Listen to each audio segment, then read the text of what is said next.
බෞද්ධ ගුවන් විදුලියේ විශේෂ ධර්මානුශාසනාව. සම්මා සම්බුදු සරණයි සියලු දෙනාටම.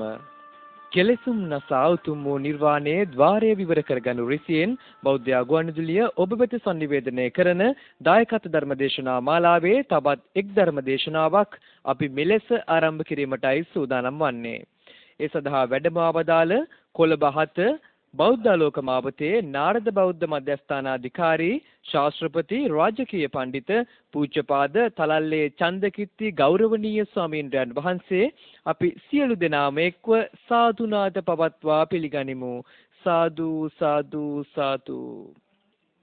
අද මෙම උතුම් වූ සද්ධර්ම දේශනාවේ දායකත්වයෙන් ගෙන කටයුතු කරන්නේ සමස්ත ලංකා ශාසන සේවා සංවිධානයේ සභාපතිනිය කුසුමා කණ්ඩාරත්න මහත්මිය දායක පිරිස සහ ශිෂ්‍ය පිරිස විසින්. මෙම ධර්ම දේශනාවේ අරමුණ වී තිබෙන්නේ පිටිගල සුද්දැල්ලාව ආරණ්‍ය සේනාසනාධිපති පූජ්‍යපාද බද්දේගම බුද්ධසාර නායක ස්වාමීන්ද්‍රයන් වහන්සේගේ 84 වෙනි ජන්මදිනයට ආශිර්වාද කිරීමට. එසේනම් සද්ධර්ම දේශනාව ආරම්භ කිරීමට ප්‍රථමයෙන් පංචශීලයේ සමාදන් වීම සඳහා කවුරුත් සාදුනාද පවත්වා තෙවරක් නමස්කාරය කියමු. සාදු සාදු සාදු. නමෝ තස් භගවතෝ අරහතෝ සම්මා සම්බුද්දස්ස. නමෝ තස් භගවතෝ අරහතෝ සම්මා සම්බුද්දස්ස. නමෝ තස් භගවතෝ අරහතෝ සම්මා සම්බුද්දස්ස. බුද්ධං සරණං ගච්ඡාමි. බුද්ධං සරණං ගච්ඡාමි. ධම්මං සරණං ගච්ඡාමි. ධම්මං සරණං ගච්ඡාමි. සංඝං සරණං ගච්ඡාමි. සංඝං සරණං ගච්ඡාමි. ဒ ුතියම්පි බුද්ධං සරණං ගච්ඡාමි. ဒ ුතියම්පි බුද්ධං සරණං ගච්ඡාමි. ဒ ුතියම්පි ධම්මං සරණං ගච්ඡාමි. ဒ ුතියම්පි ධම්මං සරණං ගච්ඡාමි. ဒ ුතියම්පි සංඝං සරණං ගච්ඡාමි. ဒ ුතියම්පි සංඝං සරණං ගච්ඡාමි. තතියම්පි බුද්ධං සරණං ගච්ඡාමි. තතියම්පි බුද්ධං සරණං ගච්ඡාමි. තතියම්පි ධම්මං සරණං ගච්ඡාමි. තතියම්පි ධම්මං සරණං ගච්ඡාමි. තතියම්පි සංඝං සරණං ගච්ඡාමි. තතියම්පි සංඝං සරණං ගච්ඡාමි. තිසරණ ගමනං සම්පුන්නං ආමබන්තේ පානාති පාතා වේරමණී සික්ඛාපදං සමාදියාමි. පානාති පාතා වේරමණී සික්ඛාපදං සමාදියාමි. අදින්නා දාන වේරමණී සික්ඛාපදං සමාදියාමි. අදින්නා දාන වේරමණී සික්ඛාපදං සමාදියාමි.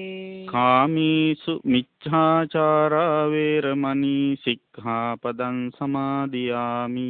කාමේසු මිච්ඡාචාරා වේරමණී සික්ඛාපදං සමාදියාමි. මුසාවාදා වේරමණී සික්ඛාපදං සමාදියාමි. මුසාවාදා වේරමණී සික්ඛාපදං සමාදියාමි. සුරාමීරය මජ්ජපමාදට්ඨානා වේරමණී සික්ඛාපදං සමාදියාමි.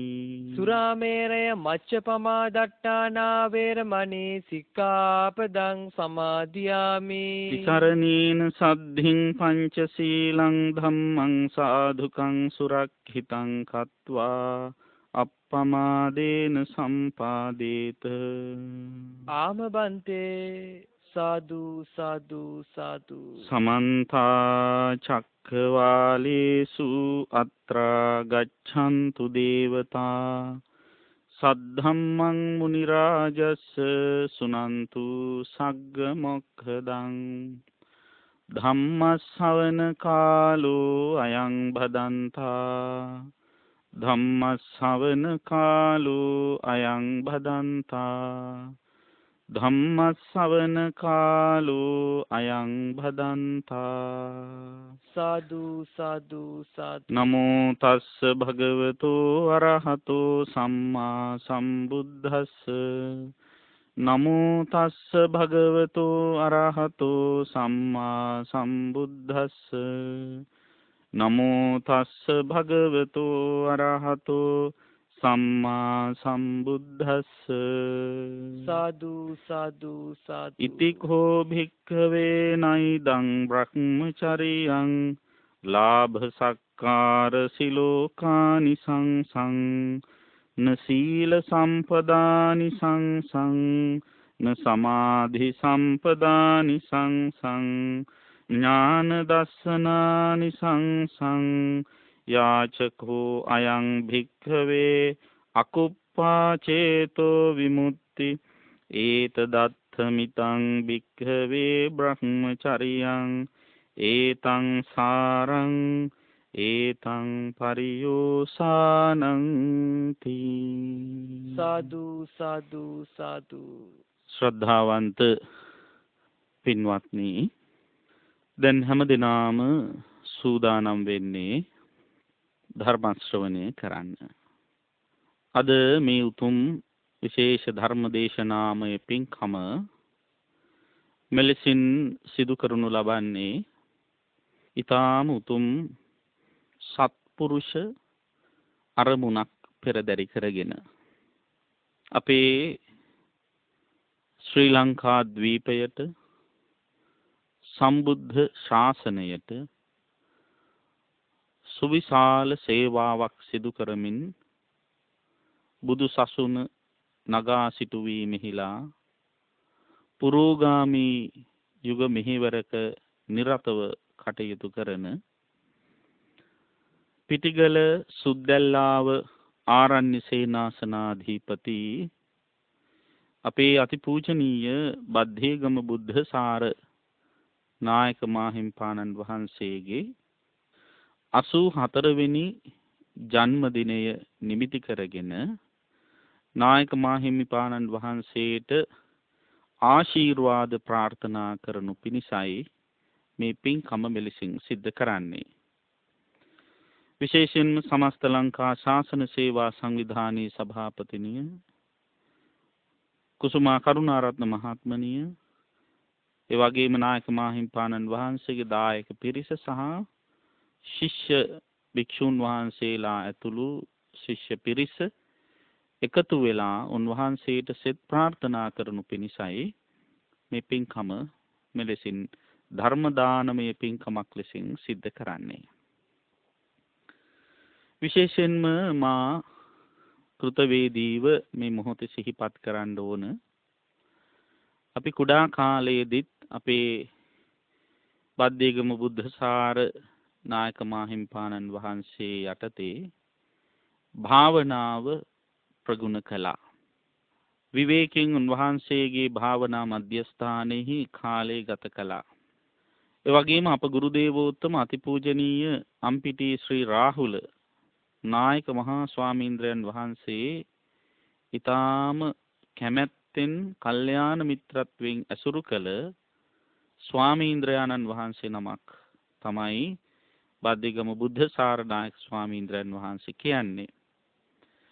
උන්වහන්සේ අධ්‍යාපනය ලබන කාල වකවානුවේ මහරගම ශ්‍රී වජිරඥාන ධර්මායතනය මුල් කරගෙන ඇසුරු කරගෙන මේ භික්ෂු විනය පිළිබඳව ශික්ෂණය ලැබමින් ඊටාම හොඳින් අපේ ලොකු හාමුදුරන් වහන්සේගේ චිත්තාරාධනය කරමින් කටයුතු කරපු ආකාරය අපිට විටින් විට මතක් කරලා තිබෙනවා. ඉතින් ඒ වගේ ශාසනික සම්බන්ධතාවක් තියෙන නිසා මේ ධර්ම දේශනාව අපේ මාහිම්පාණන් වහන්සේට ආශිර්වාද කරනු පිණිස අපි පවත්වන්නේ බලවත් වූ භක්තියකින්, ගෞරවයකින්, මහත් වූ ආදරයකින්. ඒ නිසා තම ජීවන ගමන් මගේ 84 වෙනි වියට පාතබන අතිපූජනීය බද්ධේගම බුද්ධසාර නායක මහා ස්වාමීන්ද්‍රයන් වහන්සේට අපි පළමුවෙන්ම ආශිර්වාද කරනවා, සෙත් ප්‍රාර්ථනා කරනවා.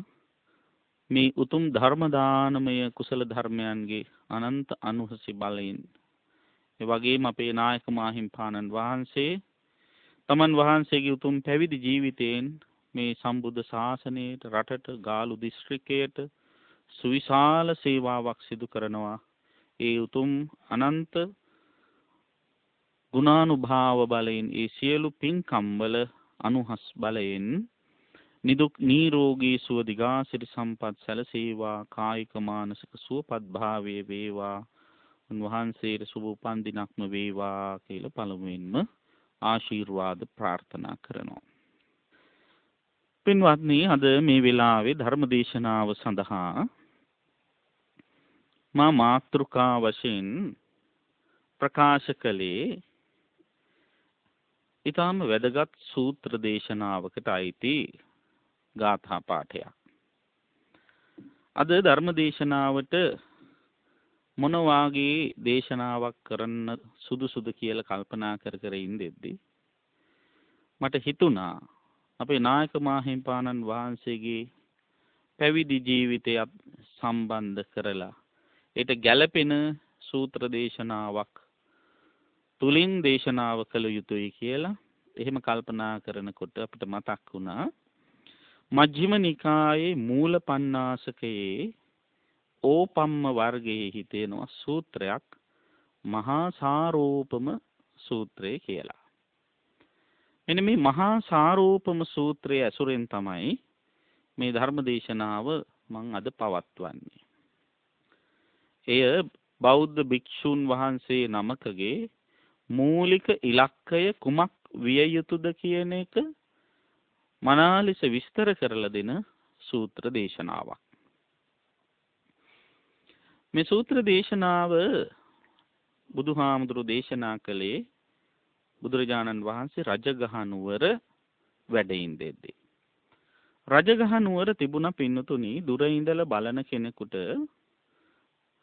හරියට ගිජුලිහිණියෙකුගේ ඔළුවේ කොටස පේනවා වගේ පේන කන්දක්, පර්වතයක්. ඒකට කියන්නේ මොකක් කියලාද? ඒකට කියන්නේ ගිජ්ජකූට පර්වතය කියලා. මේ රජගහ නුවර ගිජ්ජකූට පර්වතයේ තිබුණ බුදුරජාණන් වහන්සේ වෙනුවෙන් බිම්බිසාර මහරජුරෝ හදපු කුටියක්. බුදුහාමුදුරුවෝ බොහෝ කාලයක් මේ කුටියේ විටින් විට වැඩ ඉඳලා තියෙනවා. ඉතින් එක අවස්ථාවකදී මෙන්න මේ ගිජ්ජකූට පර්වතයේහි වැඩ ඉන්න කාලයේදී තමයි බුදුහාමුදුරුවෝ මේ සූත්‍ර දේශනාව කරලා තියෙන්නේ. එක දවසක් බුදුහාමුදුරුවෝ ගිජ්ජකූට පර්වතයේ වැඩ ඉන්නකොට දීර්ඝ කාලයක් තිස්සේ බුදුහාමුදුරන්ට හතුරුකම් කරමින් බුදු වෙන ආත්ම භාවයේ දක්වාම පස්සෙන් ආපු කෙනෙක් බුදුහාමුදුර හොයාගෙන ආවා. කවුරු කියලාද හිතන්නේ? ඒ තමයි දේවදත්ත හාමුදුරුවෝ. මේ දේවදත්ත හාමුදුරුවෝ බුදුරජාණන් වහන්සේ ළඟට ඇවිල්ලා ඉල්ලීම් ටිකක් කළා. ඒ ඉල්ලීම් ඇත්තටම කියනවා නම් ක්‍රියාත්මක කරන්න උවමනාවෙන් කළ ඉල්ලීම් නෙවෙයි. බැලු බැල්මට මේ ඉල්ලීම් හොඳයි. උඩින් බැලුවොත් හොඳ බවක් පේනවා. ඇත්තටම ගැඹුරින් විමසලා බැලුවොත් මේ ඉල්ලීම් හොඳ දේවල් නෙවෙයි. එහෙනම් මොකද එහෙම ඉල්ලීම් ඉල්ලලා තියෙන්නේ? ඒ බුදුහාමුදුරුවොත් එක්ක රණ්ඩුවක් හදා ගන්න ඕනු නිසායි. දැන් ඔන්න කාත් එක්ක හරි රණ්ඩු වෙන්න ඕන නම් මොකද කරන්න ඕන? කාත් එක්ක හරි රණ්ඩු වෙන්න ඕන නම් කරන්න තියෙන හොඳ දෙයක් තමයි මොකද්ද? ඉටු කරන්න බැරි ඉල්ලීම් ටිකක් ඉල්ලන එක. දැන් ඉටු කරන්න බැරි ඉල්ලීම් ඉල්ලුවොත් ඉටු කරගන්න බැරි වුණාම ඊට පස්සේ රණ්ඩු වෙනෝනේ. මං කියන කිසිම දෙයක් කරන්නේ නැහැ. අපි ඉල්ලන දේවල් දෙන්නේ නැහැ. ඔය ආදි වශයෙන් ඔය රණ්ඩු වෙන්නේ. අන්න ඒ වගේ බුදුරජාණන් වහන්සේගෙන් මේ ඉල්ලීම් ඉල්ලුවොත් බුදුහාමුදුරුවන්ට මේක එකහෙලාම ඉටු කරන්නට බැරි බව දේවදත්ත හාමුදුරුවෝ දන්නා. එහෙම ඉටු කරන්නේ නැති බව දේවදත්ත හාමුදුරුවෝ දන්නවා. ඒ දැන තමයි බුදුහාමුදුරුවන්ගෙන් දේවදත්ත හාමුදුරුවෝ මේ ඉල්ලීම් ටික ඉල්ලුවේ. මොනවද ඒ? එකක් තමයි හැමදාම භික්ෂූන් වහන්සේලා වුණාම මහාන වෙච්ච දවසේ ඉඳලා ආරණ්‍ය වාසී වෙලා ඉන්න ඕන කියන එක. මහාන වෙන මේ සම්බුද්ධ ශාසනය පැවිද්ද ලැබෙන සියලු දෙනාම එළියට එන්න බෑ, ගමට එන්න බෑ, කැලෑවලටම වෙලා ආරණ්‍ය වාසීවම ඉන්න ඕන. ඒක ඔන්න පළවෙනි ඉල්ලීම. දෙවෙනි ඉල්ලීම පාංශුකුල සිවුරුම පොරවන්න ඕන. ඒ කියන්නේ මලමිනිය උතල දාපු කුණු ජරාව ගෑවිච්ච රෙදි කෑලි එකතු කරලා මහලා හදන සිවුරු වලටනේ පාංශුකුල සිවුරු කියන්නේ. අන්නේ සිවුරුම පොරවන්න ඕන. වෙන වෙන දායකයෝ ගෙනල්ලා දෙන සිවුරු පොරවන්න බෑ. ඒකට තහනම් නියෝගයක් පනවන්න කියලා කිව්වා. ඊළඟට පින්ඩපාතෙන්ම යැපෙන්න ඕන. ආයි දායකයෝ පන්සලට ගෙනල්ලා දෙන දානේ එහෙම නැත්නම් ගෙදරට වඩම්මල දෙන දානේ පිළිගන්න බෑ. පින්ඩපාතෙම ජීවත් වෙන්න ඕන. ඊළඟ කාරණාව ඔය මස් මාළු කන්න එපා කියලා තහනම් නියෝගයක් පනවන්න. ඔන්න ඔය විදිහේ නියෝග ටිකක් පැනෙවුවා. ඉතින් බැලු බැලමට කෙනෙකුට හිතෙන්න පුළුවන් අතට ඉතින් හොඳ නියෝග ටිකක් නෙමේ, හොඳ ඉල්ලීම් ටිකක් නෙමේ කියලා කෙනෙකුට හිතෙන්න පුළුවන්. ඇත්තටම හොඳයි. හැබැයි මේ ඉල්ලීම් ඉල්ලලා තියෙන්නේ ක්‍රියාත්මක කළ යුතුම නිසාවත් මේව ක්‍රියාත්මක කළාම සම්බුද්ධ ශාසනයේ බබළුවන්න පුළුවන් කියලා හිතාගෙන නෙවෙයි. බුදුහාඳුරොත් එක්ක රණ්ඩු වෙන්න ඕන නිසා. බුදුරජාණන් වහන්සේ දැනගෙන හිටියා මේවා ක්‍රියාත්මක කරන්න පුළුවන් කට්ටියකුත් ඉන්නවා, ඒවා ක්‍රියාත්මක කරන්න අකමැති කට්ටියකුත් ඉන්නවා. ඉතින් මේව ක්‍රියාත්මක කළාය කියලා අමුතුවෙන් ශාසනය බබලෙන්නෙත් නෑ, නොකලාය කියලා පිරිහෙන්නෙත් නෑ. ඒ නිසා බුදුහාමුදුරුවෝ දේවදත්ත හාමුදුරන්ට කිව්වා මට බෑ එහෙම නියෝග පනවන්න. කැමැති කට්ටියක් ඉන්නව නම් ඔක පිළිගන්න. ඒ අනුව හැසිරේවි. අකමැති කට්ටියකට Tamanට නිදහසේ අනෙක් ආකාරයට කටයුතු කරන්න ඉඩ තියෙනවා. එහෙම නියෝග කරන්නේ නැහැ කියලා කිව්වා. මෙන්න මේක කියපු ගමන්ම දේවදත්ත හාමුදුරන්ට කේන්ති ගියා. කේන්ති ගිහිල්ලා බුදුහාමුදුරුවොත් එක්ක බුදුහාමුදුරන්ට බැනලා බුදුහාමුදුරන්ට එක්ක තරහ වෙලා රණ්ඩු වෙලා එතනින් ගියා. අන්නේ ගිහිපු වෙලාවේදී තමයි බුදුහාමුදුරුවෝ එතන හිටපු ස්වාමින් වහන්සේලා කතා කරලා මේ මහා සාරෝපම සූත්‍රය දේශනා කළේ. දැන් මේ අතෝ අහලා තියෙන වචනයක් සාර කියලා. පාලියෙන් සාර කියන වචනේ විවිධාර්ථවත් වචනයක්. අරටුව කියන අදහසටත් යොදනවා. උපමාවට ගැනීම තමයි සාරෝපම කියලා කියන්නේ. අරටුවක් උපමාවටගෙන දේශනා කරපු ලොකු සූත්‍රය නිසා මේකට කියන්නේ මහා සාරෝපම සූත්‍රය කියලා. ඒතර බුදුරජාණන් වහන්සේ විවිධ දේශනා කරනකොට ශ්‍රාවකයාගේ පහසුව පිණිස උපමා භාවිතා කරනවා. ඒ නිසා බුදුහාමුදුරන්ට යොදන විශේෂණ නාමයක් තියෙන ඕපම්ම කුසල කියලා. උපමාවෙහි දක්ෂ. බුදුහාමුදුරුවෝ මේ මහා සාරෝපම සූත්‍රයේදී මේ ගහක අරටුව සොයා යන්නේ උපමා කරගෙන තමයි මේ සූත්‍ර දේශනාව කරලා තියෙන්නේ.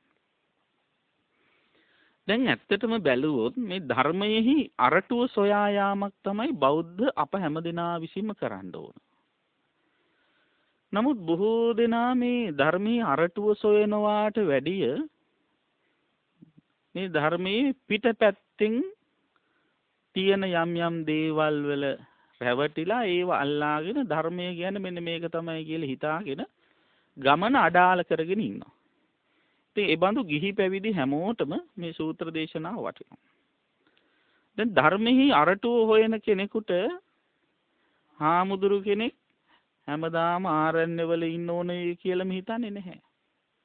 දැන් ධර්මයේහි අරටුව හොයන භික්ෂුවක් නම් කවුරු හරි ඒ භික්ෂුව කල්පනා කළ යුතු නෑ මම ආරණ්‍යගත වෙලාම ඉන්න ඕන කියලා.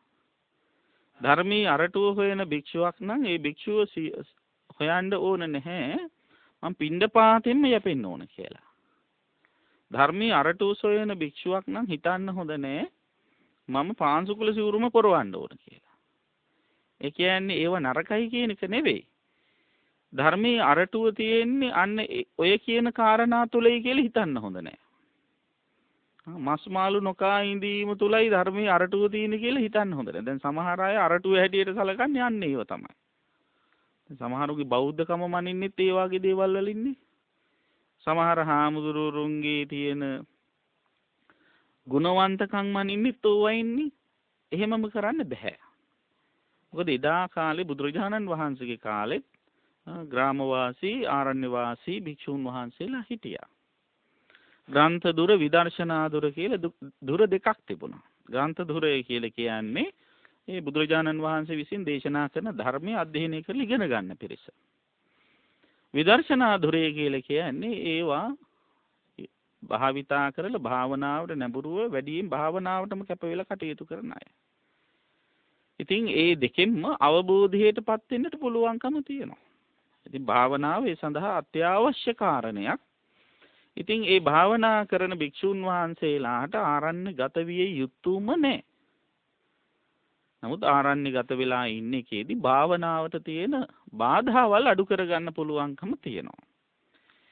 ඉතින් මේ සමහර අය සරු දේවල් හැටියට සලකන්න පෙළඹෙනවා අන්න අර වාගේ දේවල්. ඉතින් බුදුරජාණන් වහන්සේ දේශනා කරනවා මේ තථාගතයන් වහන්සේගේ ධර්මය ඇත්තටම බුදුහාමුදුරු ධර්මය අපිට දේශනා කළ තියෙන වැඳ වැඳ ඉන්න නෙවෙයිනේ. බුදුහාමුදුරු ධර්මය අපිට දේශනා කළා තියෙන්නේ මොකටද? අවබෝධ කර ගැනීම සඳහා. අන්නේ අවබෝධයට උපකාර වෙන විදිහට අපි ධර්මය දකින්නේ නැත්නම්, අපි ධර්මයේ පරිහරණය කරන්නේ නැත්නම් මොකද වෙන්නේ? අපි ධර්මයේ නිකන් පිට පොත්තෙන් අල්ලගත්ත, පැත්තකින් අල්ලගත්ත වෙනවා. හරියට ගහක අරටුව හොයන්න යන කෙනා අරටුවේයි කියලා හිතලා අතුකොළ පොතු ආදී අල්ල ගන්නවා වගේ වැඩක් එතකොට වෙන්නේ. ඉතින් බුදුරජාණන් වහන්සේ පින්නතුනි මේ ස්වාමින් වහන්සේලාට මතක් කරන මේ බ්‍රහ්මචර්යාව කියලා කියන්නේ කුමක් සඳහාද? මේ මහානකම කියන්නේ කුමක් සඳහාද කියන එක අවධාරණය කළ කියනවා. ඒ සඳහා බුදුහාමුදුරුවෝ ස්වාමින් වහන්සේලා 5 නමක් භාවිතා කරනවා. මේ ධර්මයේහි මූලික බලාපොරොත්තුව කුමක් සඳහාද කියන එක විස්තර කරන්න. එතකොට මේ ස්වාමින් වහන්සේලා 5 නම ගැන බුදුහාමුදුරුවෝ හඳුන්වන හැඳින්වීමක් තියෙනවා. ඒ හාමුදුරු කෙනෙක් ඉන්නවා. එයා ගිහිගේ අතහැරලා පැවිදි වෙනවා. අගාරස්මා අනගාරියන් පබ්බති. ගිහිගෙන් අතහැරලා අනගාരിക වෙලා පැවිද්ද ලබනවා. කොහොමද පැවිද්ද ලබන්නේ? සද්ධාය, බලවත් වූ ශ්‍රද්ධාවකින්, බලපත් වූ විශ්වාසයකින්. මොකටද පැවිද්ද ලබන්නේ? සියලුම දුක් වලින් නිදහස් වෙන්න. ඒතර සියලුම දුක් කියනේව ජාති ජරා ව්‍යාධි මරණ ශෝක පරිදේව දුක්ඛ දෝමනස උපායාස පංචස්කන්ධ දුක, මෙන්න මේ දුක් තමයි සියලු දුක් කියලා කියන්නේ. එතකොට මේ සියලුම දුක් විඳලා ඒවා ගැන දැනුවත් වෙලා තියෙන කෙනා අනේ නැවත නැවත මේ භවයේ ඉපදෙන්න දුකටමනේපත් වෙන්නේ කියලා තේරුම් අරගෙන ඔන්නේ දුකෙන් මිදීම සඳහා ඉදිරිපත් වෙනවා පැවිදි වෙන්න. ඒ කියන්නේ මෙතන වරදවා වටහා ගන්න හොඳ නැහැ. ගිහි අයට එතකොට දුකෙන් මිදෙන්න බැරිද කියන එක. පැවිදි විය යුතුයමද කියන එක. නෑ. බුදුහාමුදුරු ගිහියන්ට වෙනම ආරෂ්ඨාංගික මාර්ගයක්, පැවිද්දන්ට වෙනම ආරෂ්ඨාංගික මාර්ගයක් කියලා පාරවල් දෙකක් කිව්වේ නෑනේ. බුදුරජාණන් වහන්සේ එකම ආරෂ්ඨාංගික මාර්ගයයි පැහැදිලි කරලා දුන්නේ. හැබැයි මේ පාරේ ගමන් කරන උදවිය. පාරේ ගමන් කරන උදවිය සමහර වෙලාවට වේගය අඩු වැඩි කරගන්නවා. වේගය අඩු වැඩි කරගන්නවා.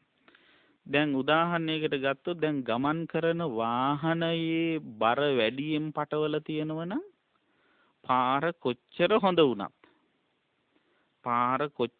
වුණත් හිමීර තමයි අද්ද යන්න වෙන්නේ.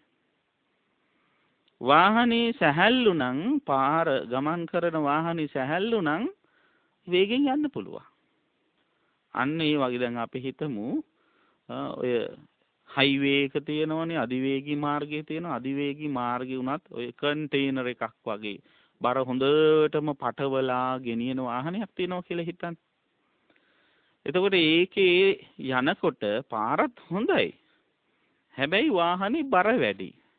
ඒ බර වැඩි නිසා ඒකට යන්නට වෙන්නේ එක්තරා විදිහක සීමාවක. ඒ වාගේම ඒ පාරම යනවා තවත් වාහනයකින්. ඒ වාහනේ බර නැහැ, සැහැල්ලුයි. සැහැල්ලු නිසා මොකද වෙන්නේ? සැහැල්ලු නිසා වේගෙන් ඒ පාරේ යන්න පුළුවන්කම තියෙනවා. අරක හෙමින් යනවා එකක් වේගෙන් යනවා. ඔන්න ඔය හෙමින් යන වාහනේ වගේ තමයි ගිහි ජීවිතේ. ගිහි ජීවිතේ බර වැඩි. මොනවද තියෙන බර? දෙමව්පියන්ට දූ දරුවන්ගේ බර තියෙනවා. දූ දරුවන්ට දෙමව්පියන්ගේ බර තියෙනවා. බර කියලා කියන්නේ මෙතන වගකීම් කියන ඒවා. ඊළඟට ස්වාමි භාර්යාවන්ගේ බර තියෙනවා. දරු මුණුබුරන්ගේ බර තියෙනවා. ආච්චි සීයලගේ බර තියෙනවා. නෑදෑයන්ගේ බර තියෙනවා. සමාජ සංස්ථාවල එක එක්කෙනාට බැඳීම් නිසා ඇති වෙන බර තියෙනවා. ගොඩක් තියෙනවා. ගිහිගේ කියලා කියන්නේ බාධක සහිත තැනක්. සම්බාධෝයන් ගරාවාසෝ. ගොඩාක් බාධා වැඩි. ඒ බාධා එක්ක තමයි මේ ගමන යන්නේ. ඒකට ගමන එමීට යන්නේ. ගමන හරි ස්ලෝ. හැබැයි බාධා නැති තැනක්. අභෝකාසෝ පබ්බජ්ජ පැවිද්ද කියලා කියන්නේ එහෙම බාධා තියෙන තැනක්. ඒ වගේ වගකීම් වලින් බැඳිලා තියෙන තැනක් නෙවෙයි. වගකීම් වලින් ගොඩක් අඩු තැනක්. නිදහස් වූ තැනක්. ඒ නිසා තමයි ගිහිගේ අතහැරලා පැවිද්ද ලබන්නේ. අන්නේ නිදහස් මානසිකත්වයෙන් ඉන්න කාටවත් බැඳිලා නැතුව ඉන්නකොට ඕන තැනක සැහැල්ලුවෙන් ඉන්න පුළුවන්. ඕන දෙයක් අතහරින්නත් පුළුවන්. දැන් බැඳිලා ඉන්නකොට අතහරින්න බයයි. මොන හරි කියන්න බයයි. තරහ වෙයිද අතහරිද එපා කියයිද එහෙම කියලා බයයි. එහෙම බැඳීමක් නැත්තම් එහෙම ප්‍රශ්නයක් නැහැ. ඕන දෙයක් නොබියව අභීතව කියන්න පුළුවන්කම තියෙනවා. ඒක තමයි මේ පැවිද්දේ තියෙන විශේෂත්වය. ඉතින් දැන් මේ ස්වාමීන් වහන්සේ අර ගිහිගේ අතහැරලා දාලා පැවිදි වෙන ස්වාමීන් වහන්සේ ඉන්නවනේ. මේ ස්වාමීන් වහන්සේ පැවිදි වුණාම මොකද වෙන්නේ? පැවිදි සැපය, පැවිද්දට අදාළ සැප තියෙනවා. සහ පැවිද්දට අදාළ විදිහට සලකන ක්‍රම තියෙනවා. ස්වාමින් වහන්සේලා වුණාම මේ ස්වාමින් වහන්සේලාට ශ්‍රද්ධාව තියෙන උදවිය සලකන ක්‍රම තියෙනවා. ඒ ක්‍රම අතරේ ප්‍රධාන ක්‍රමයක් තමයි ස්වාමින් වහන්සේලාට උන්වහන්සේලා සලකනවා මේ දායකයෝ සලකනවා කොහොමද? සිව්පසෙන්. මොනවාද සිව්පසේ? චීවර, පිණ්ඩපාත, සේනාසන, ගිලාන ප්‍රත්‍ය. මෙන්න මේ සිව්පසෙන් සලකනවා. හොඳට දාන ගෙනල්ලා දෙනවා. හොඳට එක එක ಜಾති සිවුරු පූජා කරනවා. ඒ ආදි වශයෙන් එක එක තියෙනවනේ.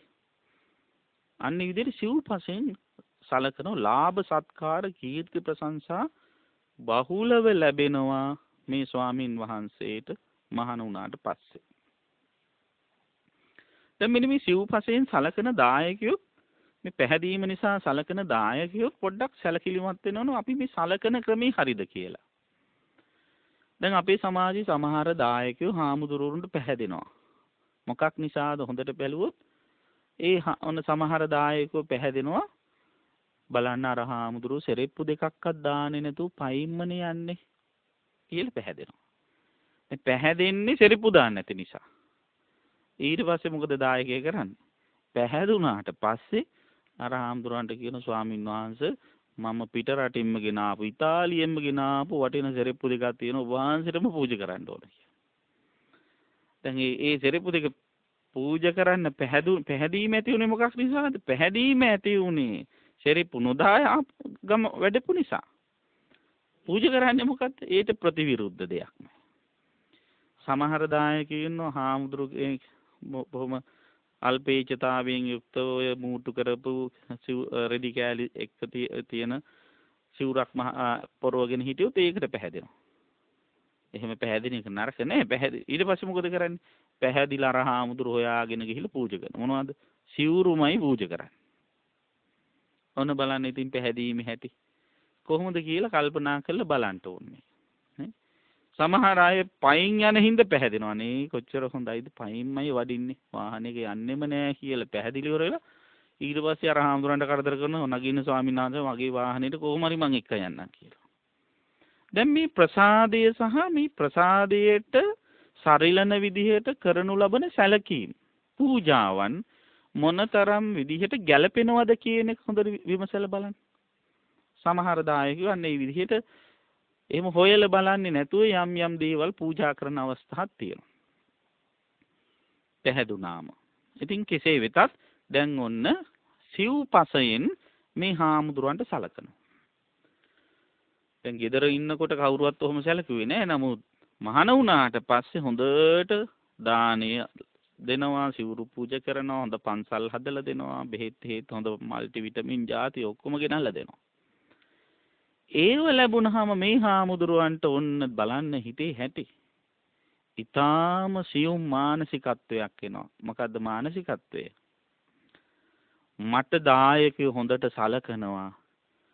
මේ ඕන තරම් අනිත් භික්ෂුන් වහන්සේලා ඉන්න යාළට කවුරුවත් සලකන්නේ නැහැ. මොකද්ද මේකට කියන්නේ? මේකට කියන්නේ මානය කියලා. මොන මානයද? මේකට කියන්නේ සෙය්‍ය මාන කියලා. තව විදිහකින් කියනවනම් අත්තුක්කංශනයයි පරවම්භනයයි. අත්ත උක්කංශන කියලා කියන්නේ තමන් ඉහළ තියලා සලකන එක. පරවම්භන කියලා කියන්නේ අනිත් අය හෙලා දකින්න එක. තමන් හුවා දක්වලා අනිත් අය හෙලා දැකලා මානෙ ඇති කරගන්න. මානෙ ඇති කරගත්තාම මොකද වෙන්නේ? මානෙ ඇති කරගත්තාම ඥානෙ නැති වෙනවා. ඥානෙ නැති වෙච්ච ගමන්ම යන්න ඕන තැන අමතක වෙනවා. මහාන උනේ ඇයි කියන එක අමතක වෙනවා. මහාන උනේ ඇයි කියන එක අමතක වෙච්ච ගමන්ම ගමන එතනින්ම අඩාල වෙනවා. ඉදිරි ගමනක් නැහැ. ඊට පස්සේ අර ලාභ සත්කාර කීර්ති ප්‍රශංසාවලට ගිජු වෙලා ඒ වයිම තෘප්තිමත් වෙයි, ඒ වයිම සතුටු වෙවි ඉන්නවා මිස අර දුකෙන් මිදීමේ බලාපොරොත්තුව ක්‍රියාත්මක කරගන්න උත්සාහවත් වෙන්නේ නැහැ. ඒ ගමන එතනින්ම නවත්තලා දානවා. අන්න බලන්න මේ හරසුන් දේවල්, හරයක් නැති වටිනාකමක් නැති දේවල් වලට වටිනාකමක් දෙන්න ගියාම තමන්ගේ ඉලක්කය අමතක වෙලා, මූලික බලාපොරොත්තුව අමතක වෙලා ගමන අතරමඟ නවතාලන හැටි. මේ මානයෙන් ඇති වෙන ඥානය නැතිවීම නිසා වෙන විනාශය. බුදුරජාණන් වහන්සේ මේකට උපමාවක් දේශනා කරනවා. එක මිනිහෙක් ඉන්නවා. ඒ මිනිහයාට කවුරු හරි කෙනෙක් ගහක් පෙන්නලා කියනවා අර ගහේ අරටුව අරන් ඉන්න කියලා. හැබැයි අරටුව කියන්නේ මොකද්ද, කොහෙද තියෙන්නේ කියලා එයා කියන්නෙත් නැහැ. සහ යන මිනිහ දන්නෙත් නැහැ. ඉතින් මේ මිනිහයා ගිහිල්ලා මේ ගහ වටේ ඇවිදලා බලනකොට ලස්සනට අතුකොළ තියෙනවා. ඉතින් මේ පේන්න තියෙන්නේ මේකනේ, මේ ගේන්නේ කියන්නේ නැත්තේ ඒකම තමයි කියලා හිතලා අතුකොළ ටික කඩාගෙන යනවා. ඉතින් මේ කලින් මිනිහයා දීපු නියෝග එහෙම නැත්නම් කරපු ඉල්ලීම අහගෙන ඉන්නව තව එක්කෙනෙක්. මොකද්ද? අරටු අරගෙන ඉන්නේ කියලා කියපු ඉල්ලීම. ඒ අහගෙන හිටපු මිනිහයා දකිනවා මෙයා දැන් අතුකොළ කඩාගෙන යන්නේ අරටුව කියලා හිතාගෙන. දැකලා එයා අවඥා සහගතව කියන බලන්න අර මිනිහට කිව්වේ අරටුව අරන්ගනේ මොනවද මේ අරගෙන යන්නේ අතුකොළනේ කියලා නිකන් උපහාසයට ලක් වෙනවා අර පුද්ගලයා. අපහාස කරනවා, ලැජ්ජාවටපත් වෙලා යනවා. අන්න ඒ වාගේ බුදුරජාණන් වහන්සේ දේශනා කරන දුකෙන් මිදීමේ අදහසින් පැවිද්ද ලැබපු ස්වාමින් වහන්සේ ඒ පැවිදි වුණාට පස්සේ සිව්පසයෙන් ලාභ සත්කාර සිලෝක වලින් සංග්‍රහ ලබද්දී ඒ වයින් මානෙ අවුස්සාගෙන නිවන අමතක කරලා ඉස්සරහට යන්න ඕන ගමන් මඟ අතහැරලා දාලා අර ලාභ සත්කාර වල ඇලිලා ඒකෙහි රැවටිලා ඉන්නව වගේ තමයි අර ගහේ අතුකොළ කඩාගෙන යන පුද්ගලයා. අරටුව කියලා අතුකොළ කඩන් යන පුද්ගලයා හා සමානයි කියලා මතක් කළා. දැන් බලන්න ගහේ අතුකොළ කඩාගෙන ගහේ බාහිර ලස්සනට රැවටිලා, බාහිරව තියෙන දේවල් වල රැවටිලා. දැන් ඒ අතු වලින් හෙවන දෙනවා, ඒ වගේම සිසිලස දෙනවා, හුළඟ හමනවා, ගෙඩි හැදෙනවා, මල් පිපෙනවා. දැන් ඒවා තමයි අරටුව කියලා හිතලා අර බාහිරව පේන දේ අරටුව කියලා හිතලා ඒකේ රැවටෙනවා. ඒක නිසා අනේ ඒක අරටුවයි කියලා කඩාගෙන ගියේ. අන්න ඒ වගේ මේ ධර්මයේ ගැඹුරින් විනිවිද දකින්නේ නැති පුද්ගලයා අර ලාභ සත්කාර සිලෝක වලින් මුලාවටපත් වෙලා ඒකෙන් මානෙ ඇති කරගෙන ඊට පස්සේ නිවන් මගෙහි යන්න තියෙන ඒ ගමන අඩාල කරගෙන විනාශ කරලා දාගන්නවා. බුදුරජාණන් වහන්සේ දේශනා කරනවා ගිහි හෝ පැවිදි හෝ කවුරු හරි කෙනෙක් මෙන්න මේ තුල ලාභ සත්කාරයන් නිසා මානෙ ඇති කරගත්තොත් ඒක බරපතල විනාශයකට හේතුවක් කියලා. ඔන්න දැන් පළවෙනි පුද්ගලයා. දෙවනි පුද්ගලයා. දෙවනි එක්කෙනත් ගිහිගේ ඉඳලා ඉවර වෙලා සසර දුක දැකලා දුක දැනගෙන පැවිදි වෙනවා. පැවිදි වුණාට පස්සේ දායකයෝ අර වගේම සිව්පසෙන් සංග්‍රහ කරනවා. හැබැයි දෙවෙනි එක්කෙනා දන්නවා මේ සිව්පසයෙන් සංග්‍රහ කරාට මේවා මට විතර නෙවෙයි අනිත් අයටත් තියෙනවා. මේකෙන් මම මානෙට උද්දච්චකමටපත් වෙන්න ඕනේ නැහැ කියලා එයා මානෙ අඩු කරගන්නවා. ඊට වැඩිය මේ දුකෙන් මිදීම සඳහා තවත් මොනවා හරි ඇති කියලා හිතලා මොකද කරන්නේ? අන්න යා සීලමය ප්‍රතිපදාවට නැඹුරු වෙනවා. සීල සම්පදායෙන් යුක්ත වෙනවා. සිල්වන්ත වෙනවා. බලන්න මේ මානේ හැටි. සිල්වන්ත වෙච්ච ගමම්ම ඊට පස්සේ යටින් හිතට එනවා අදහසක් සියුම්ව. මොකද්ද? මම සිල්වත් අනිත් අය දුස්සීලයි. ඔන්න එන සිටිවිල්ල. ඒකත් මානයක්. ඒකත් ඥානය නැති කිරීමක්. නිවන් මඟ අහුරාලීමක්. එතකොට ඒ පුද්ගලයා අර සීලයෙන් විතරක් පොහොසත් වෙලා සිල්වන්ත වෙලා ඒ සීලය අනිත් අය හෙලා දකින්නම යොදා ගන්න. අපි නම් හරි සිල්වන්ත අපි මේ වගේ බලන්නකෝ මේ මිනිස්සු හරි නරකයිනේ ආදී වශයෙන් අනිත් අයගේ පැහැදීමක් නැති කරලා අනිත් අයවත් දුර්වල කරලා විනාශ කරලා දානවා. ඒ තුල එයත් විනාශ වෙලා යනවා. යාගේ ඉදිරි ගමන් මගත් එතනින්ම නවතිනවා. ඒතර සීලය සඳහාම නෙවෙයි මේ ධර්මයේ තියෙන්නේ. ඒක අපි තේරුම් ගන්න ඕන. ඊළඟට පින්වත්නි බුදුරජාණන් වහන්සේ මේ දෙවනි පුද්ගලයාට උපමාවක් දෙනවා. මොකද්ද? පුද්ගලයෙක් ඉන්නවා යාට අරටුව අරගෙන ඉන්න කියලා කියනවා. එයා දන්නවා අතුකොළ නෙවෙයි අරටුව කියන්නේ කියලා. ඊට පස්සේ ඒ තැනැත්තා ඒ අතුකොළ කඩාගන්න යන්නේ නැතුව කුමක්ද කරන්නේ? ඒ ගහේ තියෙන පොත්ත පිටින් තියෙන කඳේ තියෙන පොත්ත තමයි මේ අරටුව කියන්නේ කියලා හිතලා පොත්ත කඩාගෙන යනවා. ඉතින් පොත්ත අරටුවේ කියලා අරටුව නෙවෙයි කියලා දන්න කෙනා පොත්ත අරගෙන යනකොට අරටුව කියලා හිතාගෙන ඒ පුද්ගලයාට අවඥාවෙන් අපහාසයෙන් hina වෙන්න ගන්නවා. අනේ මෝඩයා ගේන්න කිව්වේ අරටුව අරගෙන යන්නේ පොත්තනේ කියලා hina වෙනවා. දැන් ගහේ පොත්ත කියලා කියන්නේ බාහිරව තියෙන දෙයක්නේ. අරටුවට පිටින් තියෙන දෙයක්නේ. අන්න ඒ වගේ සමහරු දැන් අරටුව කියලා පොත්තට රැවටුණානේ. ඒ වගේ සමහරු ඉන්නවා අපේ ලංකාවේ පොත්තට රැවටෙන. කොහොමද ඉන්නෝනේ පොත්තට රැවටෙන කට්ටිය? ඒ පොත්තට රැවටෙනවා කියන එක එච්චර හොඳ දෙයක් නෙවෙයි. ඉතින් අන්නේ පොත්ත කියලා කියන්නේ ගහ ආරක්ෂා කරන දෙයනේ. ඒ වගේ සීලය කියලා කියන්නේ අපිව රැකගන්න බලවත් දෙයක්. ඒ කියන්නේ සීල සම්පදාව කියන එක අනවශ්‍ය දෙයක් නෙවෙයි. දුකෙන් මිදීම සඳහා අත්‍යවශ්‍ය දෙයක්. හැබැයි එතනින් නවතින්න හොඳ නැහැ. දැන් නවතුනේ මොකක් නිසාද? සීලයෙන් මානෙ ඇති කරගත්තාම ඥානෙ නැති වුණානේ. ඊට පස්සේ එයා එතනින් ඇතුළට යන විනිවිද දැක්මක් නැති පුද්ගලෙක් බවට පත් වෙනවා. මේක ඇතුළේ අරටුව තියෙන කියන ඒ අවබෝධයට එන්නේ නැහැ. අර මානෙ ඇති වුණ නිසා. ඉතින් ඒ පුද්ගලයා පොත්තේ රැවටලා ඒ කරටුවේ කියලා අල්ලාගෙන ඒ තුලම ක්‍රියාත්මක වෙලා ඉඳලා විනාශ වෙලා යනවා. ඊළඟට තුන්වෙනි එක්කෙනා තුන්වෙනි පුද්ගලයා මොන වගේද? සැදැහැයෙන් සසුන්ගත වෙනවා. ඒ වාගේම සසුන්ගත වුණාට පස්සේ ලාභ සත්කාර ලැබෙනවා. එයා ඒකෙන් උද්ධාමයටපත් වෙන්නෙත් නැහැ. සිල්වන්ත වෙනවා. සිල්වන්ත වෙලා Taman සිල්වත් අනිතයි දුස්සීලයි කියලා හැලු කරන්න යන්නෙත් නැහැ. භාවනා කරන හොඳට. වෙලාව බලන්න මේ මිනිස්සු මේ හාමුදුරුවෝ ඊට පස්සේ මොකද කරන්නේ? භාවනා කරලා අන්න ඒකිනුත් මානෙ ඇති කර. මම භාවනා කරනවා. මම සමාධිය දියුණු කරගත්ත කෙනෙක්. අනිත් අයට එහෙම සමාධියක් නැහැ. චිත්ත සමාධියක් නැහැ කියලා ඒ තුලත් මානෙ ඇති කරගන්න. දැන් මානෙ කියන එක මොන තරම් ප්‍රබලද බලන්න. සමාධිය උපදවා ගත්ත කෙනෙකුටත් මේ මානෙයේ බලපෑම තියෙනවා. එතකොට එයා ඒ සමාධියෙන් එහා යන්නේ නැහැ. මොකද සමාධියෙන් එහා දෙයක් තියෙනවා කියලා එයාට පේන්නේ නැහැ මේ මානය නිසා. ඒකෙන් ඇතිවෙච්ච උද්දාමයේ නිසා එයා එතනින් නවතිනවා. දැන් භාවනා කළ සමත භාවනා දියුණු කළ ධ්‍යාන හැම උපදවා ගත්ත කෙනෙක් අභිඥා ලබාගෙන අනිත් අයගේ හිත් කියවන්න පුළුවන් හැකියාව තියෙනවා නම් කලින් ඉපදිච්ච තැන් කියවන්න පුළුවන් හැකියාව තියෙනවා නම් අහසින් යන්න පුළුවන් නම් පොළොවේ කිමිදෙන්න පුළුවන් නම් වතුර ඇවිදින්න පුළුවන් නම් මේ කලින් නොකරපු හැකියාවල්නේ ඒව ලැබිච්ච ගමම මෙයා හිතන හරි මං දැන් රහත් මම මාර්ගඵල ලබාගෙන ඉවරයි මගේ ගමන අවසන් නිවන පිණිස කළ යුතු කාර්ය ඉවරයි කියලා එයා හිතනවා. එහෙම හිතන්නේ අර සමාධියෙන් ඇතිවෙච්ච මානෙ පදනම් කරගෙන. එයාට සමාධියේ විනිවිද ගිහිල්ලා දැකලා ප්‍රඥාව දකින්නට හැකියාවක් නැහැ.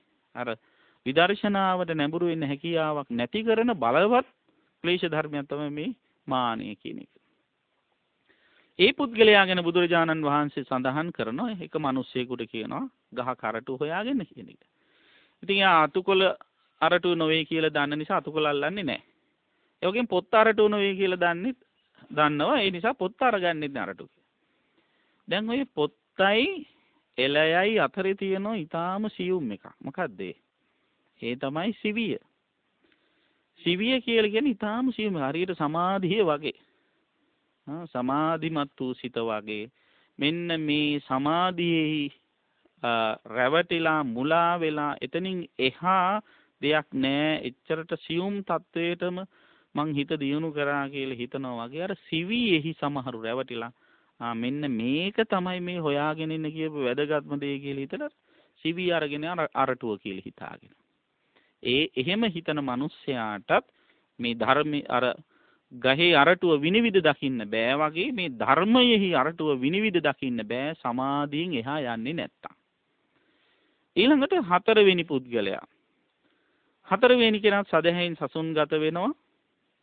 ලාභ සත්කාර ලැබුණත් ඒවයින් මත් වෙන්නේ නැහැ. ඊට පස්සේ සිල්වන්ත වෙනවා. සිල්වන්ත වෙලා ඒවයින් මත් වෙන්නෙත් නැහැ. ඊළඟට සමාධිය දිනු කරනවා. සමාධිය දිනු කරලා ඒ සමාධියෙන් මත් වෙන්නෙත් නැහැ. ඒකෙන් මත් වෙනවා කියන එකේ අදහස මානෙ ඇති කර ගන්නවා කියන. මානෙ ඇති කරගන්නෙත් නැහැ. ඊට පස්සේ මොකද කරන්නේ? ඥාන දර්ශන විසුද්ධිය පිණිස කටයුතු කරනවා. ඥාන දර්ශන විසුද්ධිය පිණිස කටයුතු කරනවා කියන එකේ අදහස මේ පංචස්කන්ධයෙහි මමය මගේය මට ඕන විදිහට පාලනය කරන්න පුළුවන් කියලා දෙයක් නැති බව වටහා ගන්නවා. ඒ පිළිබඳව දෘෂ්ටි ඇති කර ගැනීමයි. එතකොට මමය මගේය මට ඕන විදිහට පාලනය කරන්න බෑ කියලා ඇති වෙන දෘෂ්ටිය ඇතිවීමට කියන්නේ ඥාන දර්ශනය උපදව ගන්නවා කියන්නේ. ඒ ඥාන දර්ශනය උපදව ගන්නවත් එක්ක මොකද වෙන්නේ? සක්කාය දිට්ඨිය නැති වෙනවා. සක්කාය දිට්ඨිය නැති වෙච්ච ගමම්ම මම කියලා කෙනෙක් අතීතයේ හිටියනම් කවුරු වෙලාද හිටියේ මොන විදියටද හිටියේ මේ මමද අනාගතයට යන්නේ ඔය ආදි වශයෙන් තියෙන මමත්වයට එක්ක බැඳෙන විචිකිච්ඡාවල් සැක සංකා ඔක්කොම නැති වෙනවා. ඒතකොට මේ මම කියන එක හරියට නිසි විදිහට දැක්ක නිසා ඒ මම නැති කළොත් තමයි දුකෙන් නිදහස් වෙන්න පුළුවන්. ඒ නැති කරන්න තියෙන එකම ධර්ම මාර්ගය මේ මාර්ගය විතරයි මේ ආරෂ්ඨාංගික මාර්ගය විතරයි කියලා වටහා ගන්නවා. එහෙම වටහා ගන්නකොට වෙනත් දෘෂ්ටි මතවාද සිල් වෘතවලට තියෙන බැඳීම ආශාව නැති වෙලා යනවා. සක්කාය දිට්ඨි විචිකිච්ඡා සීලබ්බත පරාමාස කියන සංයෝජන ධර්ම තුන නැති කරපු කෙනාට කියන්නේ කවුරු කියලාද? සෝවන් වෙච්ච කෙනා. එතකොට දැන් මේ දර්ශන සම්පත්තියෙන් යුක්ත වෙනවා කියන්නේ මොකද්ද? සෝවන් වෙනවා. දැන් ඔන්න හතරවෙනි පුද්ගලයා සෝවන් ඵලයටපත් වෙනවා. බලන්න පින්වත්නි මේ මානයේ තියෙන ප්‍රබලත්වය. සෝවන් වෙච්ච මේ ඥාන දර්ශනි උපදවගත් එක්කෙනාටත් ඔන්න ඇති වෙන මානයක්. මොකද්ද? මං සෝවන් අනිත් අය සෝවන් නැහැ කියලා. බලන්න දැන් සෝවන් නොවිච්ච අයත් මානෙ ඇති කර ගන්නවා. සෝවන් වෙච්ච අයත් මානෙ ඇති කර ගන්නවා. සෝවන් නොවෙච්ච අය සෝවන් වුණා කියලා වැරදි විදිහට මානෙ ඇති කර ගන්නවා. හැබැයින්ම සෝවන් වෙච්ච කට්ටියටත් මානෙ ඇති වෙන්න පුළුවන්. හැමෝටම ඇති වෙනවා කියන එක නෙවෙයි. එතකොට ඒ අත්ුක්කංශන පරවම්බණය තුල මානෙ ඇති කරගෙන ඥානෙ නැති වුණාම එයින් එහා යාට යන්න උවමනාවක් නැහැ. අන්න යා තමයි ඊට පස්සේ අවසාන භව 7ක් දක්වා මට සෝවන් පුද්ගලයෙක් ඉන්නවනේ සත්තක්කත්තුක් පරම කියලා 7 වෙනි ආත්මය දක්වාම ගිහිල්ලා මැරෙන්නේ. ඒ වගේයි. ඒතර මේ මානිය නැති වෙන්නේ සහ මුලින්ම කොතනදීද? රහත් වුණාම. ඒතර සෝවන් පුද්ගලයාත් ඔන්න මේ මානිය ඇති කරගත්තා. මෙයා එතනින් එහා යන්නේ නැතුව හිතනවා මේක තමයි උපරිමය ලබා ගන්න පුළුවන්. මේක තමයි අවසානයේ කෙලවර කියලා. දැන් සමහරව හිතන්නේ මට සෝවන් වුණොත් ඒ ඇති කියලා. අන්න ඒ විදිහට හිතනවා. ඒකත් මේ ධර්මයේ අරටුව නෙවෙයි. එතකොට මේ පුද්ගලයා හරියට මේ වගේ ගහක අරටු හොයන්නේ කියලා කියන කෙනෙක් අතුකොළ අරටුව කියලා අරටුව නොවේ කියලා දන්නවා. පොත් අරටුව නොවේ කියලා දන්න ඒකත් අතහරිනවා. සිවිය අරටුව නොවේ කියලා දන්නවා. හැබැයි ගොඩක් අය රැවටෙන දෙයක් මොකද්ද? ඒ තමයි එළය සහ අරටුව අඳුනගන්නේ නැහැ. ගොඩක් අය ඔය ලෑලි ගන්න ගියාමත් අරටුව කියලා එලේ අරගෙන රැවටිලා අන්න ඒ වාගේ එලය අරටුව අඳුනන්නේ නැතුව එලයට අරටු වෙයි කියලා රැවටිලා ඒක අල්ල ගන්න. ඒ කියන්නේ මේක තමයි මගේ නිවන කියලා ඒින්ම නවතින ගමන. නමුත් ඒක නෙවෙයි ඇත්ත. මේ ධර්මයේ ගැඹුරු සොයාගෙන යන, හරය සොයාගෙන යන, අතුලාන්තය සොයාගෙන යන, මූලික ඉලක්කය සොයාගෙන යන, හෙවත් නිවන සොයාගෙන යන පුද්ගලයා එතනින් නවතින්නේ නැහැ. පස්වෙනි පුද්ගලයා එනවා. ඒ පුද්ගලයා මොන වගේද? ඒ පුද්ගලයා සසුන්ගත වෙනවා සදහැයෙන්. ලාභ සත්කාර කීර්ති ප්‍රශංසාවල ඇලෙන්නේ නැහැ. ඒ විතරක් නෙවෙයි සීල සම්පදාවෙන් අත්ුක්කංශන පරවම්බණයට යන්නේ නැහැ. සමාධිය උපදවාගෙන සමත භාවනාවෙන් ධ්‍යාන උපදවාගෙන ඒකෙන් මානියපත් කරගන්නෙත් නැහැ. ඒ විතරක් නෙවෙයි සෝවන් ඵලයටපත් වෙනවා. සෝවන් ඵලෙන් මානියටපත් වෙන්නේ නැතුව විදර්ශනා භාවනාව සිද්ධ කරලා තව දුරටත් සකදාගාමි අනාගාමි අරහත් කියන මාර්ගඵල ලබාගෙන රහතන් වහන්සේ නමක් බවට පත් වෙනවා. එහෙමපත් වෙච්ච ගමම්ම උන්වහන්සේගේ හිත සකල ක්ලේශයන් කියලා කිව්වහම මොනවද? සියලුම ක්ලේශ ධර්ම. සක්කාය දිට්ඨි, විචිකිච්ඡා, සීලබ්බත, පරාමාස, කාමරාග, රූපරාග, ඊට පස්සේ අරූප රාග, පටිඝ, මාන, උද්ධච්ච, අවිජ්ජා මේ දස සංයෝජනයෙන්ම හිත මිදෙනවා. අකුප්පා මේ චේතෝ විමුක්ති. හිත කෙලෙසුන්ගෙන් මිදීම අකෝපය සංගවන්නට බැරි වෙනවා. එහෙම හිත කෙලෙසුන්ගෙන් මිදිච්ච ගමම්ම ඒ විඥානයේ නැවත ප්‍රතිසන්දියේ ඇති කිරීමේ ශක්තිය නැති වෙලා යනවත් එක්කම අයමන්තිමාජා. ඒක තමයි අවසාන જાතිය වෙන්නේ. නැත්ති දානි පුනබ්බෝ ආපහු නැවත භවයකට අර විඥානය ගමන් කරන්නේ නැහැ කෙලෙසුන්ගෙන් මිදිච්ච නිසා. උන්වහන්සේ ජාති ජරා ව්‍යාධි මරණ ආදී සියලු දුකෙන් නිදහස් වෙච්ච මහරහතන් වහන්සේ නමක් බවට පත් වෙනවා. අන්න ඒ සඳහා තමයි මේ බ්‍රහ්මචර්යාව. ඒ සඳහා තමයි මේ ආර්ය මාර්ගය කියන එක බුදුහාමුදුරුවෝ අවධාරණය කළා.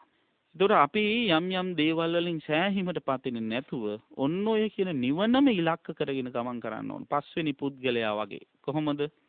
අරටුව හොයාගෙන යන්න නියම කරන පුද්ගලයෙක් අතුරු කිලි අරටුව නොවේ කියලා හඳුනනවා. පොත්ත අරටුව නොවේ කියලා හඳුනනවා. සිවිය අරටුව නොවේ කියලා හඳුනනවා. එළය අරටුව නොවේ කියලා හඳුනනවා. අරටුව දැකලා අරටුව වශයෙන්ම ප්‍රත්‍යක්ෂ වශයෙන් අවබෝධ කරගන්න. අන්න ඒ පුද්ගලයා තමයි මේ ධර්මයේහි අවසාන ඵලය ස්පර්ශ කරපු, ප්‍රත්‍යක්ෂ කරපු, අවබෝධ කරගත්ත උතුම්ම පුද්ගලයා බවට පත් වෙන්නේ. ඒ නිසා මේ නොවැදගත් දේවල් වැදගත් දේ හැටියට සලකාගෙන මේ වටිනා මනුෂ්‍යාත්ම භාවයක් ලබාගෙන ගත කරන ජීවිතය නිකරුණේ විනාශ කරගන්න එපා කියන බුදුරජාණන් වහන්සේ මේ ස්වාමින් වහන්සේලාට අවධාරණය කළා. උන්වහන්සේලා ආසා අතිශයින්ම සතුටටපත් වුණා කියලා සඳහන් කරලා තියෙනවා. ඒ තමයි බණ. දැන් බණ ඉවරයි. දැන් රිවිෂන්. දැන් මේ කියපු බණ හොඳට මතකයේ තිබුණද බලන්න ඕන. අද මං කියලා දුන්නේ මහා සාරූපම සූත්‍ර දේශනාව. බුදුදහම කුමක් සඳහාද කියලා කවුරු හරි කෙනෙක් ප්‍රශ්නයක් අහුවොත් අන්න ඒ සඳහා දිය හැකි උත්තර සහිත වටිනාම සූත්‍ර දේශනාව. මොන පොතේද තියෙන්නේ? මජ්ක්‍ධිම නිකායේ මූලපණ්ණාසකේ ඕපම්ම වර්ගයේ. බුදුරජාණන් වහන්සේ රජගහ නුවර ගිජ්ජකූට පර්වතයේ වැඩ ඉඳිද්දී දේවදත්ත හාමුදුරුවෝ ඉටු කරන්න බැරි ඉල්ලීම් පහක් ඉල්ලලා අමනාප වෙලා ගියාට පස්සේ ළඟ ඉන්න ස්වාමින් වහන්සේලාටයි මේ සූත්‍රය දේශනා කළේ. සාර කියන වචනේ මොකද්ද? තේරුම. ඒ සාර කියන වචනේ තේරුම තමයි අරටුව කියන එක. ගහක අරටුවක් උපමාවටගෙන එහෙම නැත්නම් අරටුව සොයා යන පුද්ගලයෙක් උපමාවටගෙන දේශනා කරපු සූත්‍රය නිසා සාරෝපම සූත්‍රය කියලා කියන්නේ. ඉතින් බුදුරජාණන් වහන්සේ සිහිපත් කරනවා මේ ධර්ම මාර්ගයේ ගමන් කරන පුද්ගලයෝ හාමුදුරුවරු 5 දෙනෙක් ගැන. එක හාමුදුරු කෙනෙක් ලාභ සත්කාර වල ඇලිලා තමන්ගේ ඉදිරි ගමන නවත්ත ගන්නවා. දෙවනි හාමුදුරු ලාභ සත්කාර වල ඇලෙන්නේ නැහැ. හැබැයි සීල සම්පදාවෙහි ඇලිලා ඒකේ මානිය ඇති කරගෙන ඒ ගමන ඉදිරි ගමන නවත්ත ගන්නවා. තුන්වෙනි හාමුදුරු ලාභ සත්කාර වලින් මානිය ඇති කරගන්නෙත් නැහැ. සීල සම්පත්තියෙන් මානිය ඇති කරගන්නෙත් නැහැ. හැබැයි සමාධියෙන් මානිය ඇති කරගෙන ඉදිරි ගමන නවත්ත ගන්නවා.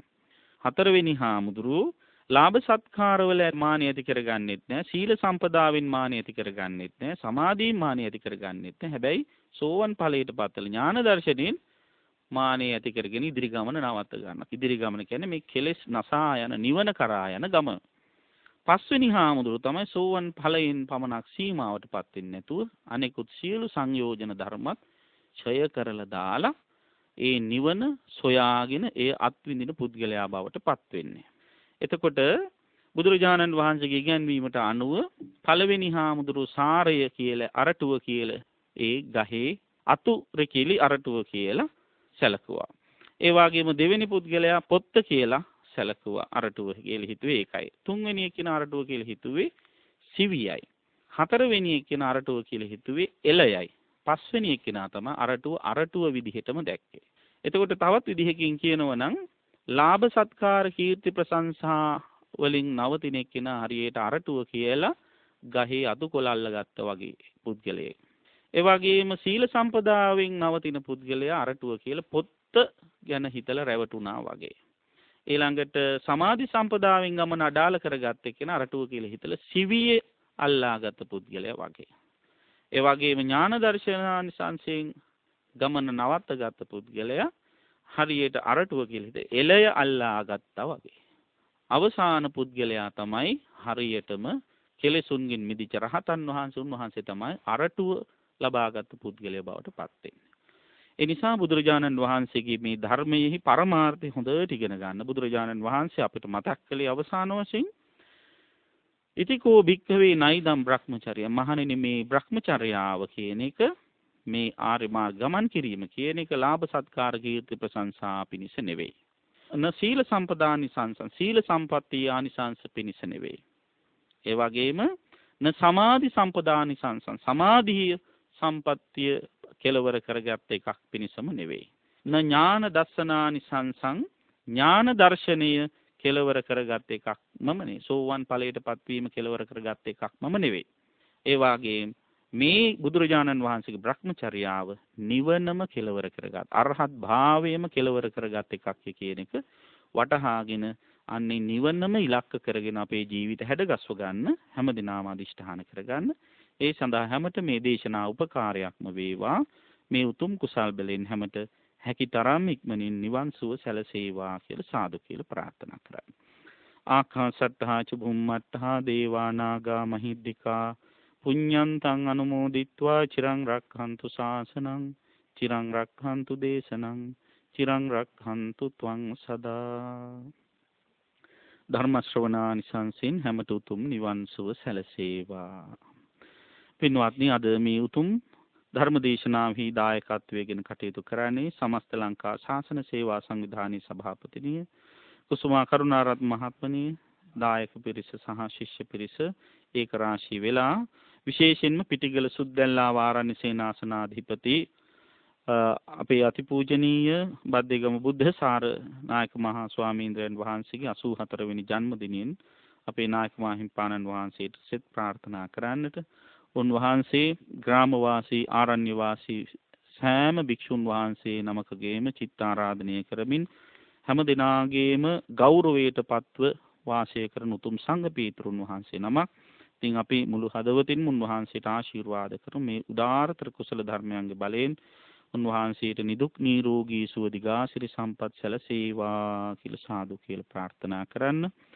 පරලෝසපත් සියලුම පින් කැමැති ඥාතීන්ටත් ඒ වගේම පින් කැමැත්තා වූ සියලු දෙවියන්ටත් සකල ලෝක සත්වයාටත් මේ උදාාරතර ධර්ම දානමේ කුසලය ඒකාකාරව පිහිටීමෙන් බුද්ධාදී මහෝත්තමයන් වහන්සේලා නිවිසනසේ පැමිණ වදාළ අජරාමර සංඛ්‍යාත අමා මහ නිවන් සුව සැලසේවා කියලා සාදු කියලා ප්‍රාර්ථනා කරන්න.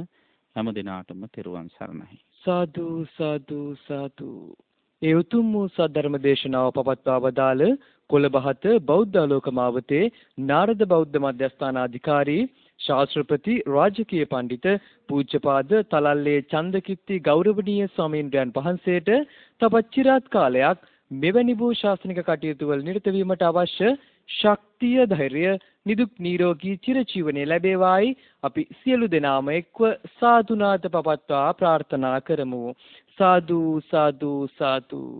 ඒත් සමගින් බෞද්ධ ආගුවන්විදුලිය ඔබ වෙත සංනිවේදනය කළ දායකත්ව ධර්මදේශනාව මෙතකින් නිමාවට පත්වනවා. ඔබ සැමට සම්මා සම්බුදු සරණයි. බෞද්ධ ගුවන් විදුලියේ විශේෂ ධර්මානුශාසනාව